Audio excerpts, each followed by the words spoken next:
Hello, my name is Adrian Sammy Smith, and in this week I'm going to take you all around Preston, which is that way.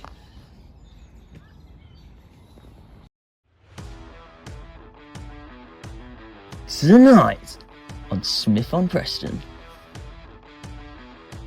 I ate a potato. I went to a local game, and I also crawled for a tanner.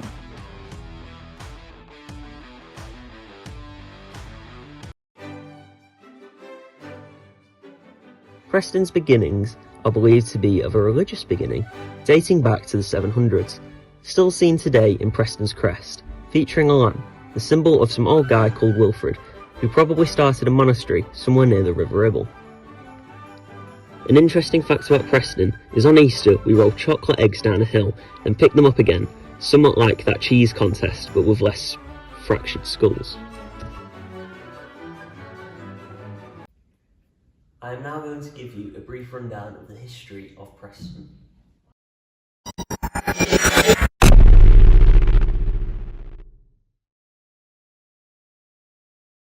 The city is on the north bank of the River Ribble in Lancashire, in the beautiful northwest of England.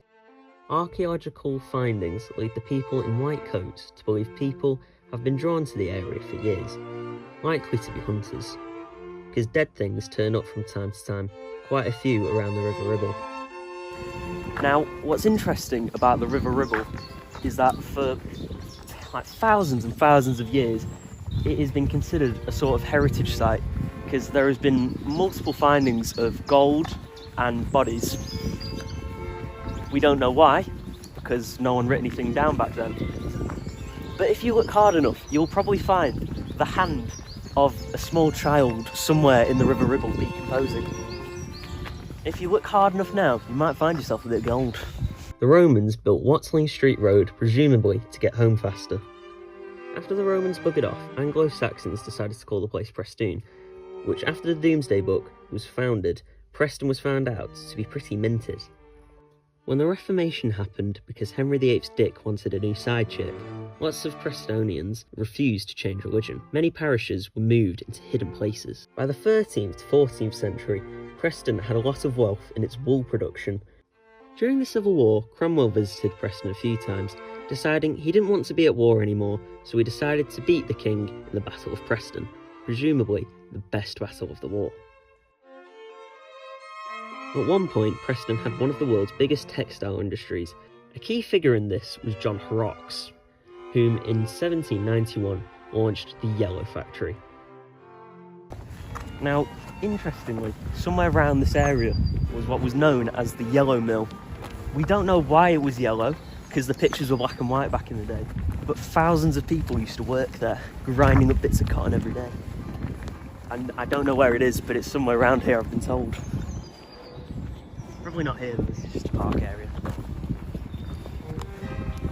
The first of many mills was founded in 1777, and around the 19th century was the town's biggest industry and employer.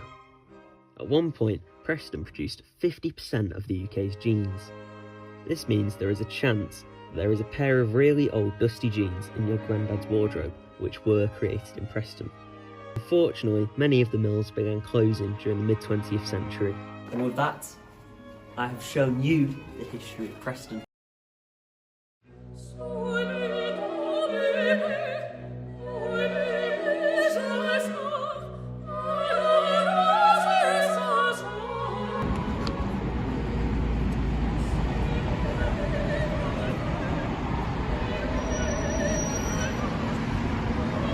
Really isn't good.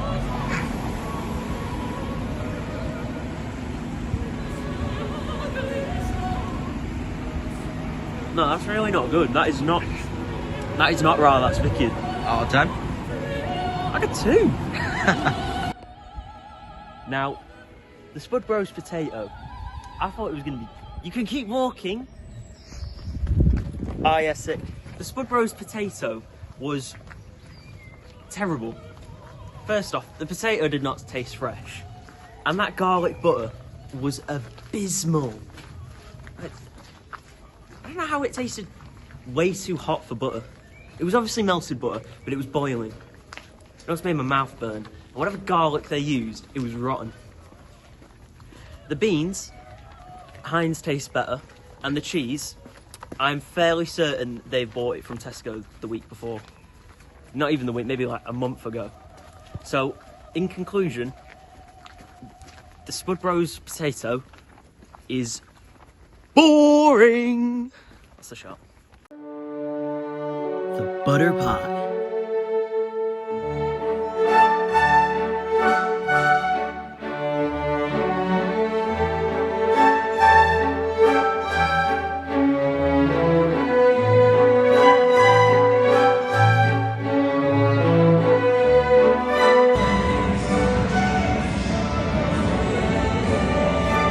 Rah, that's wicked.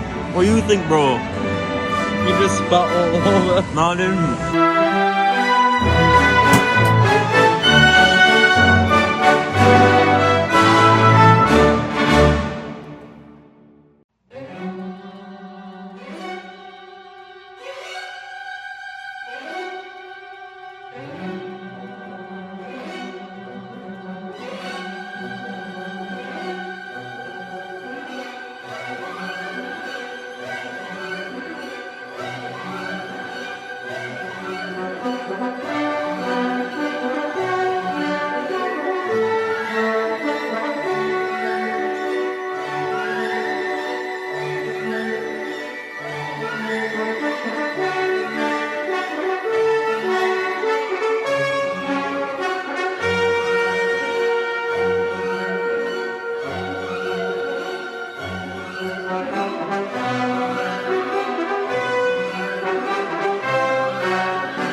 Preston North End, or Peony as it's commonly referred to, resides in the Deepdale area, currently in the EFL Championship. Originally a cricket club, they began a football team in 1878, eventually ending the cricket team and solely focusing on football, presumably because cricket is boring and no one really wants to watch it. The club has rivalries with Blackburn Rovers, Burnley, Bolton Wanderers and Wigan Athletic, though in reality those towns are just jealous. Why, you may ask? Because our streets aren't covered in needles and dog shit. Our biggest rivals are Blackpool FC, famous for their fans sounding posh, but living in England's most dilapidated town. The suffragettes in 1913 tried a bombing and arson campaign to destroy Deepdale, obviously failing to do so, as if you look hard enough, you can just vaguely make out the lack of destroyed stadium. They were the very first league champions and football team to go invincible in any iteration of the British League, something they still go on about to this day, despite, as of writing this, losing 5 of their last 8 games. William Suddle was a former Preston player, integral for their essential success, holding the position of chairman, secretary and manager after retiring from the game. In order for Scottish players to play, he offered them jobs in his mill, as players at the time were not allowed to be paid for playing. The club's most famous player is Sir Tom Finney, a man worshipped so much you can sit on his face if you're an away fan. Freddie Flintoff, radio presenter and former cricketer, played for England. He was probably quite good. Nick Park went to my school, made Wallace and Gromit, Oscar winner, studied at Preston College, and was inspired by Aardman. Wade Barrett, Southerner, as he lives below the River Ribble, fake wrestler in the WWE,